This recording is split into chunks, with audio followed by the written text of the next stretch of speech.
एक पुराना सुनसान अस्पताल जो अब कई सालों से बंद पड़ा है।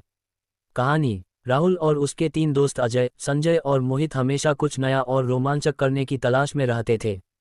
एक दिन उन्होंने तय किया कि वे पास के एक पुराने बंद पड़े अस्पताल में रात भर रुकेंगे। गांव में कहा जाता था कि वहां रात में किसी की आवाजें आती हैं और कमरे अपने आप खुलते और बंद होते हैं। रात के 1-2 बजे वे चारों अस्पताल के अंदर पहुंचे। टॉर्च की हल्की रोशनी में वे धीरे धीरे अंदर बढ़ने लगे। हर कोना धूल और जाले से भरा था। अचानक उन्हें एक कमरे के अंदर से किसी के रोने की आवाज आई। राहुल ने दरवाजा खोला तो अंदर कोई नहीं था, लेकिन जैसे ही उसने पीछे मुड़कर देखा, एक नर्स की आत्मा सफेद कपड़ों में उसके पीछे खड़ी थी। उसकी आंखों से खून बह रहा था और वह बुदबुदा रही थी, तुम यहाँ क्यों आए हो?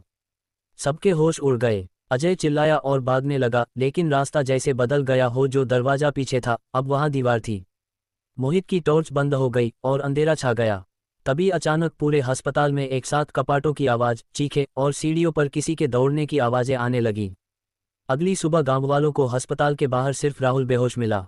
जब राहुल को होश आया, उसने बताया कि एक नर्स की आत्मा सबको अपने साथ ले गई, और वह सिर्फ इसलिए बच पाया क्योंकि उसने डर के मारे आंखें बंद कर ली थी और हनुमान चालीसा पढ़नी शुरू कर दी थी।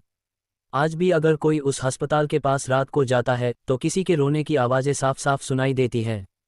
एक पुराना सुनसान अस्पताल जो अब कई सालों से बंद पड़ा है। कहानी। राहुल और उसके तीन दोस्त अजय, संजय और मोहित हमेशा कुछ नया और रोमांचक करने की तलाश में रहते थे। एक दिन उन्होंने तय किया कि वे पास के एक पुराने बंद पड़े अस्पताल में रात भर रुकेंगे।